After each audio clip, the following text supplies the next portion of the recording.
Hello, everyone. Thank you very much for a kind introduction. Actually, Professor Ho was my surgery mentor when I worked in Gyeonggi Dental Hospital, so I really appreciate it.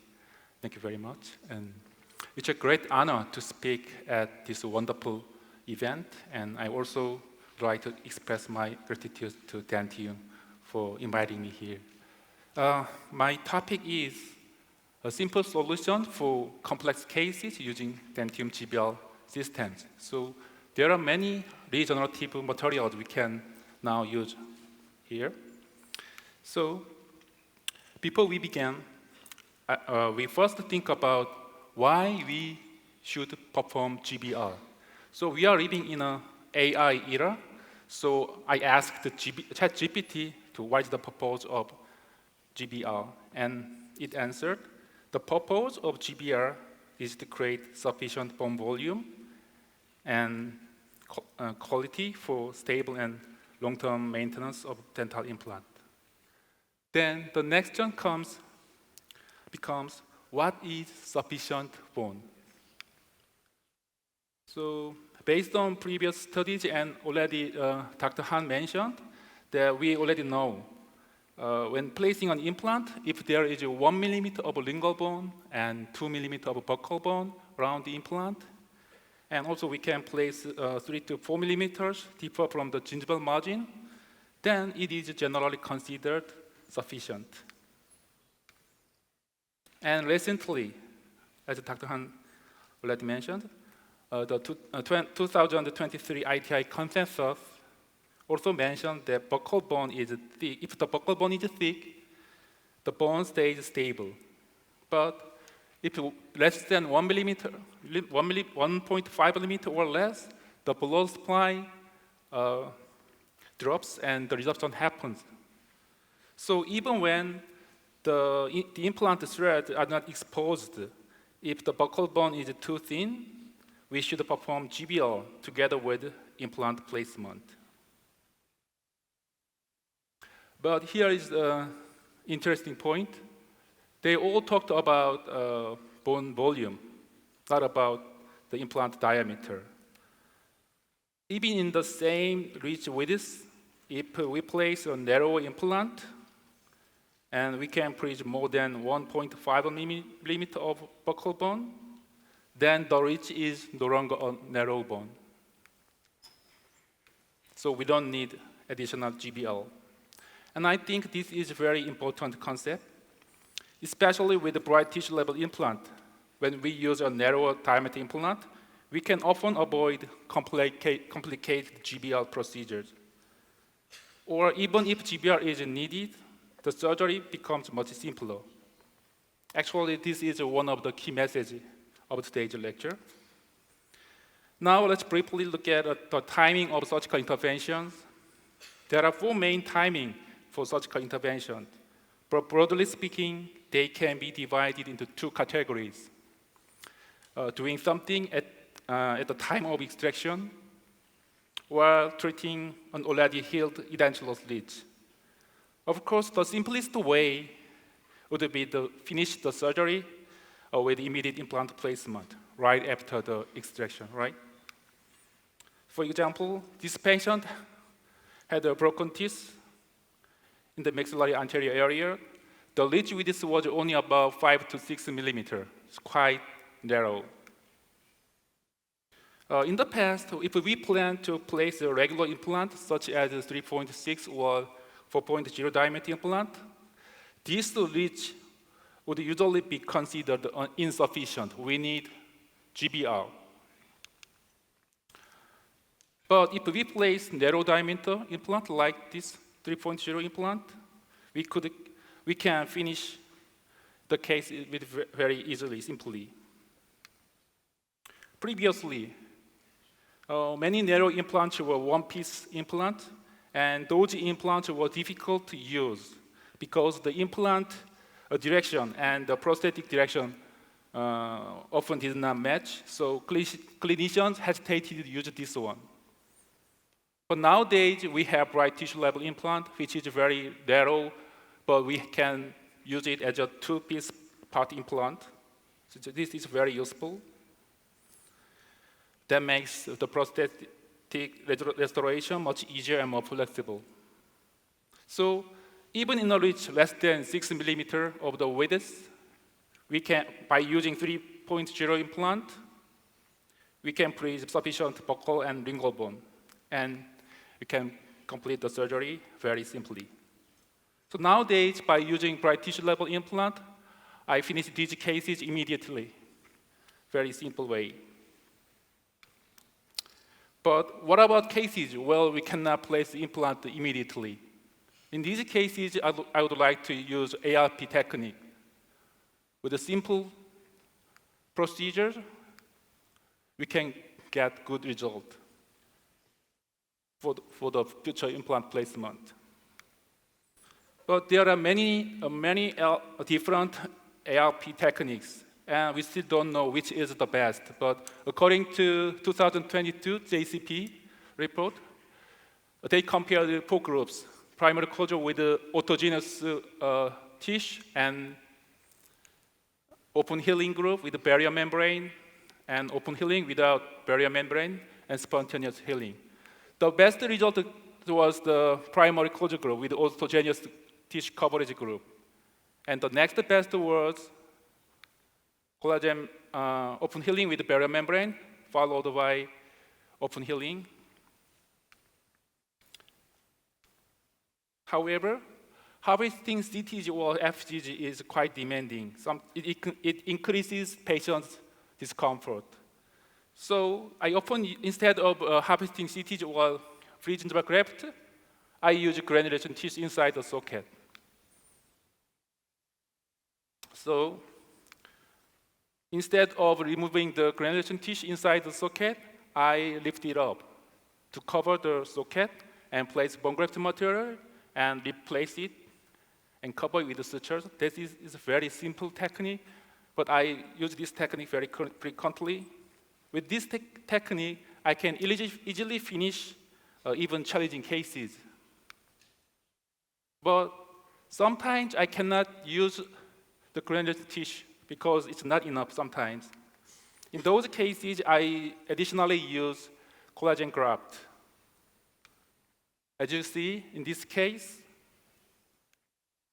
the bone loss is very large, almost 8 to 10 millimeter of horizontal and vertical bone loss.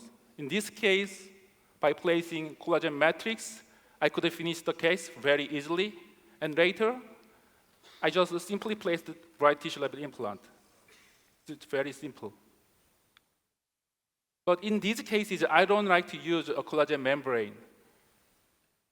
The reason why I don't use the collagen membrane is the conventional GBR membranes are designed to block soft tissue ingrowth. We use these membranes especially in the GBR procedure. It has cell occlusiveness property.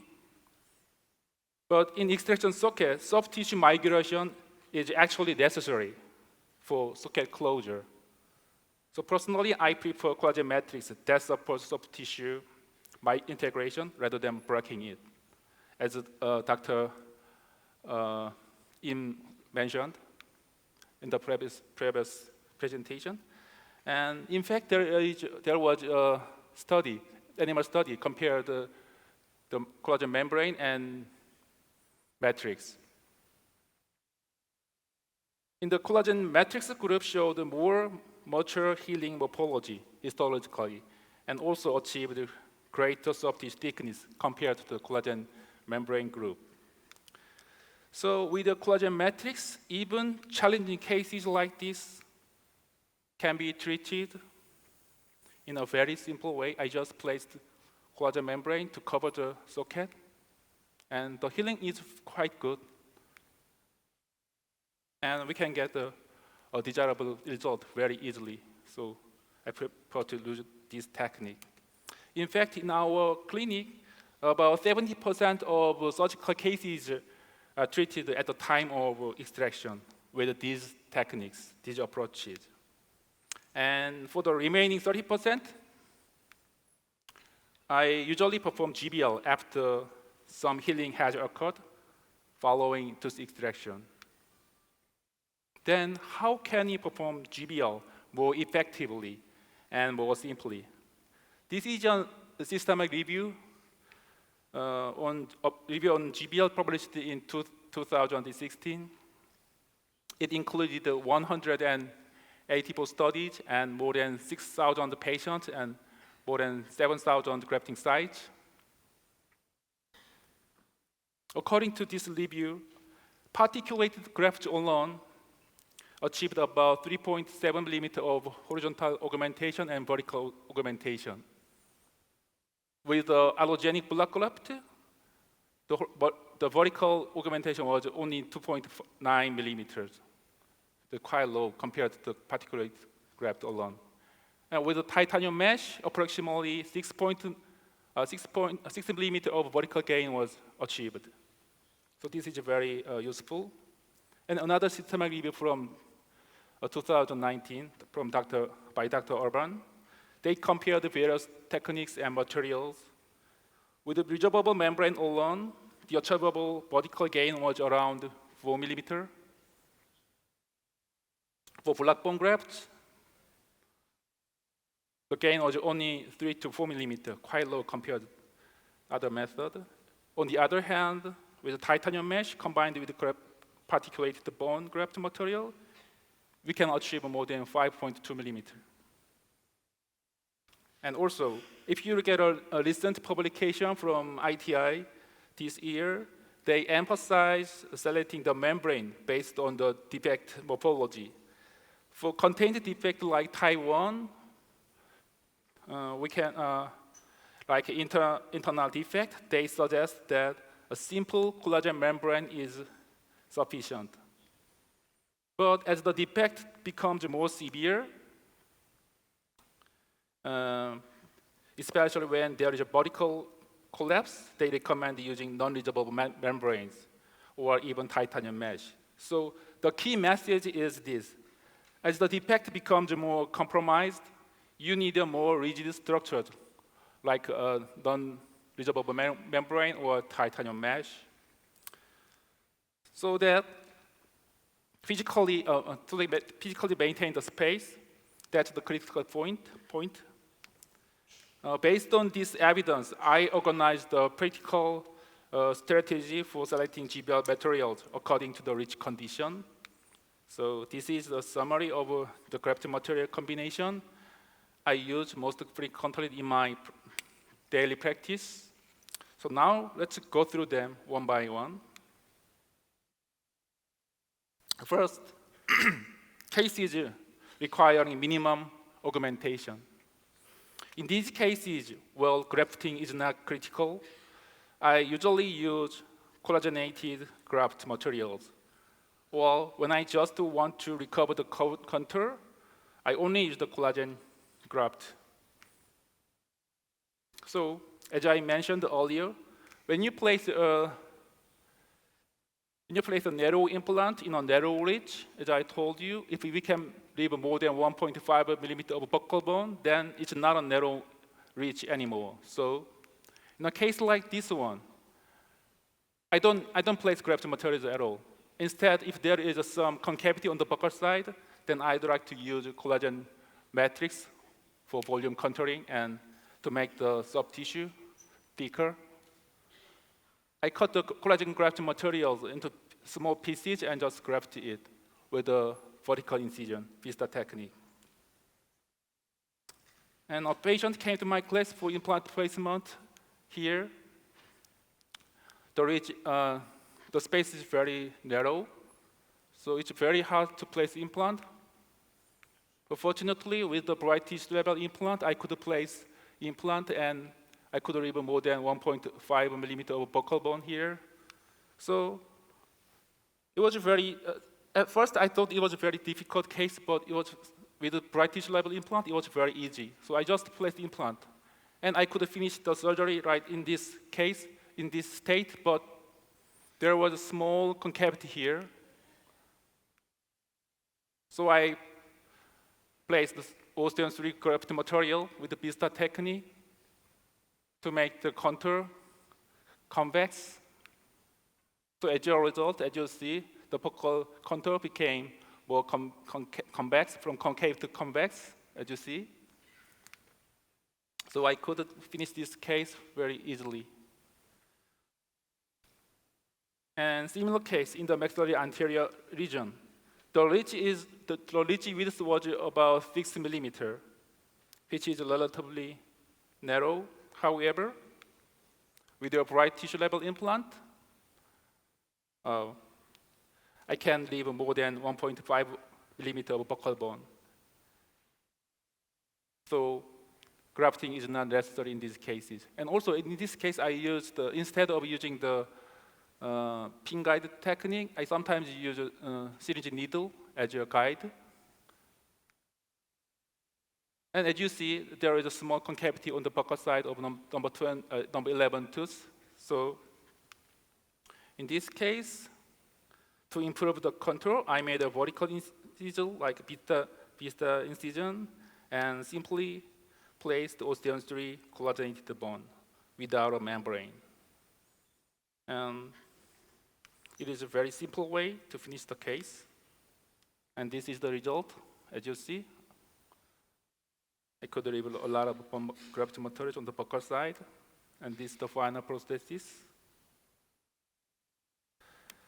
And next, cases requiring more than 3 millimeter or less augmentation. These are very common cases we encounter in our daily practice. In most situations, they can be managed with a resorbable membrane and either osteon 3 or osteon geno. In these cases, I choose either hard type collagen membrane with a slow resorption or soft type collagen membrane that is more flexible and stretchable. As for bone selection, osteon 3 is a synthetic bone composed of 60% of hydroxyapatite and 40% of beta TCP. It provides better space maintenance and volume stability. And also Geno is a bovine cancellous bone material designed to achieve both newborn formation and volume maintenance at the same time. So when volume maintenance is more important, I choose osteon 3 graft material. And when I want to better newborn formation and together with the stability, I use osteon Geno. That is my choice. So this case is an example of using a xenograft and a hard type collagen membrane. And this is the very common GBR scenario we encounter most often. So you are probably familiar with these cases. So I just skip it. And next, cases with a more severe defects requiring more than 3 to 4 millimeter of horizontal augmentation. In these cases, I would like to use sausage technique. I use soft type collagen membrane. This is a collagen membrane too, but it's a soft type.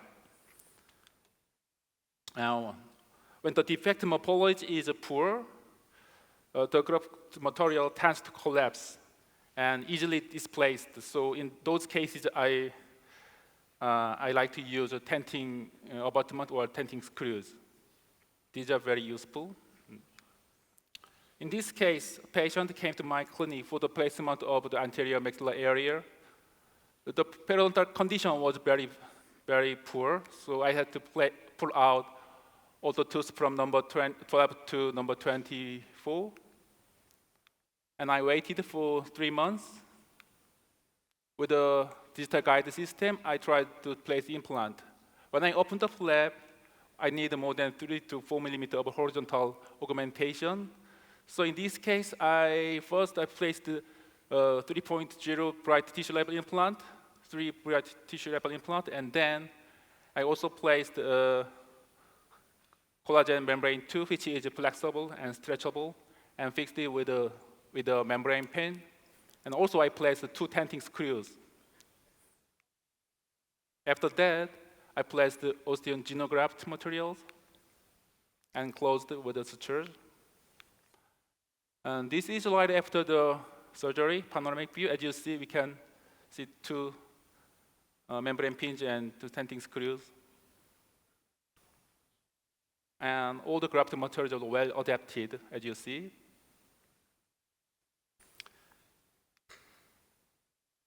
And the second surgery was performed about 3 months later. Actually, he came from the Daegu city, but by mistake, he came 1 month earlier to my dental clinic, so I just opened it.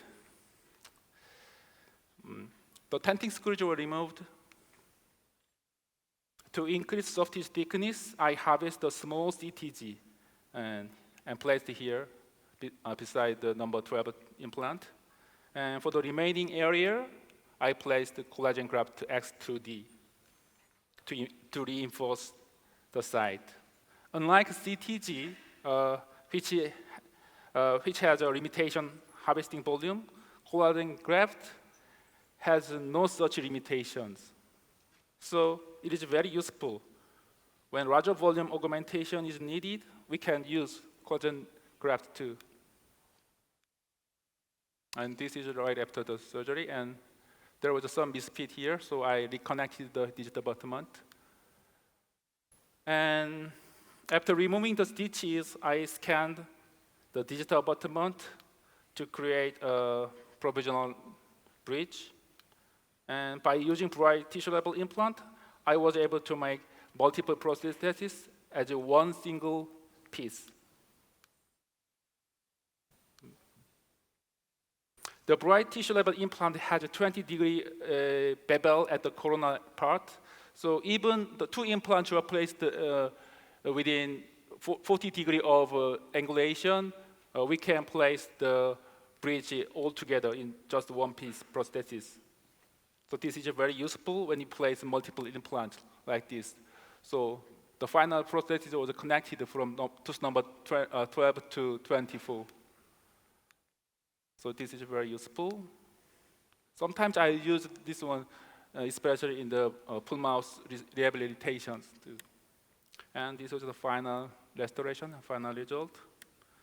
And in cases like this, we often encounter the anterior mandibular area. The ridge is very thin. So in this case, I plan to place a 2.5 millimeter bright tissue level implant.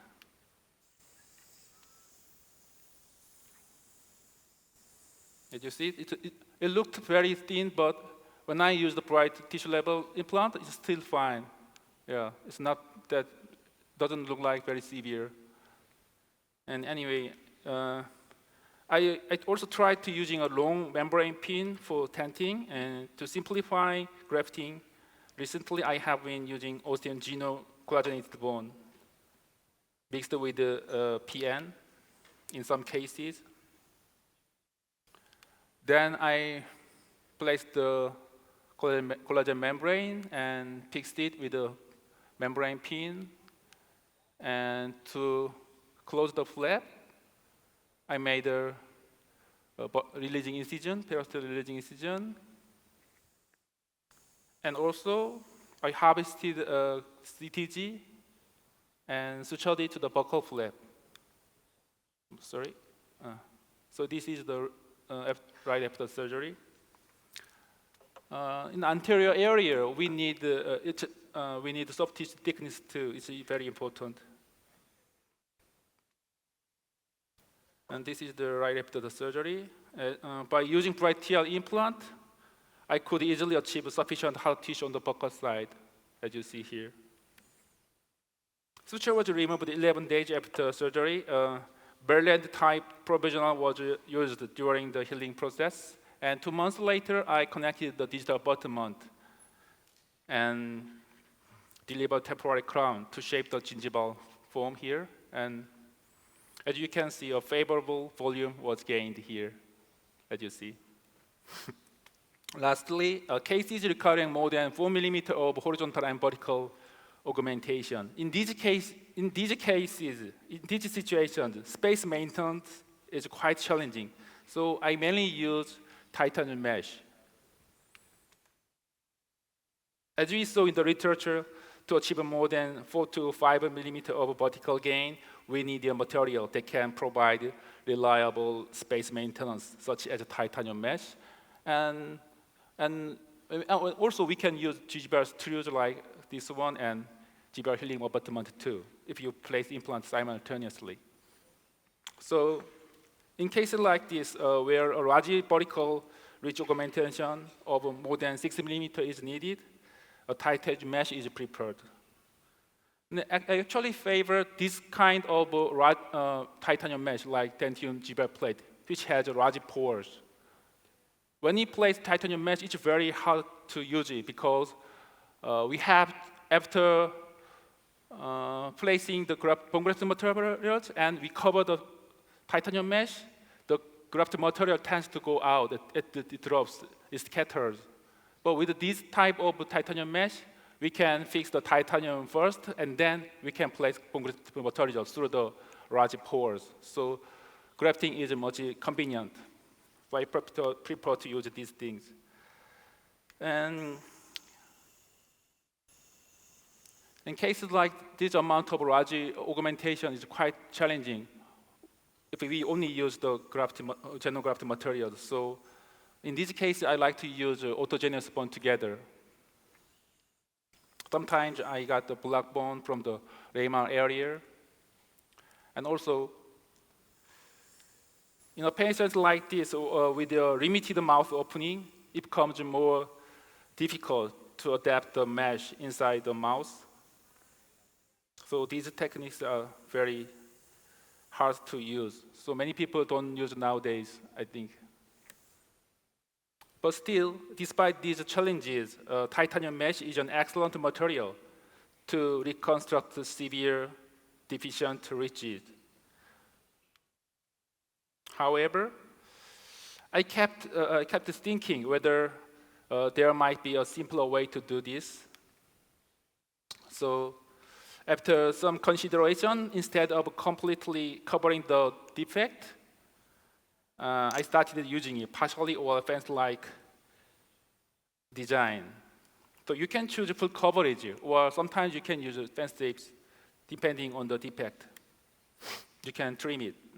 So in this case, I cut the titanium mesh so that it only covers the implant fixture portion, where the implant was placed, would be placed on tooth number 13, 11, and 22. And this case is the same. Instead of covering the entire entire ridge, I only covered here, dividing the mesh into sections, making it much easier to adapt it. Or by applying it in a fence-like design, it's easier to place it, to fix it. And also, removing it is also simpler because I don't need to remove all the flap. I can approach it from the side, so it's very easy to remove the flap. Thus, this fence-shaped approach provides a very practical method in complex cases. So, in the posterior maxilla, in both GBL and sinus augmentation was needed. In a case like this one, we can do it simultaneously. If we place the titanium mesh, it's very easy to finish the surgery. So far, we have looked at how different GBR materials can be applied according to defect morphology and clinical situations. I hope this overview helps you when selecting membranes and graft materials in your daily practice. I'm not speaking that this is the absolute criterion, but with this, I would be very glad if this is, you can take this this summary as a reference. And also one more thing, when this approach is combined with a narrow but strong implant system, such as a bright TL implant, the surgery becomes much easier, creating a synergetic effect. And that is all I prepared today. Thank you very much for your attention. Thank you.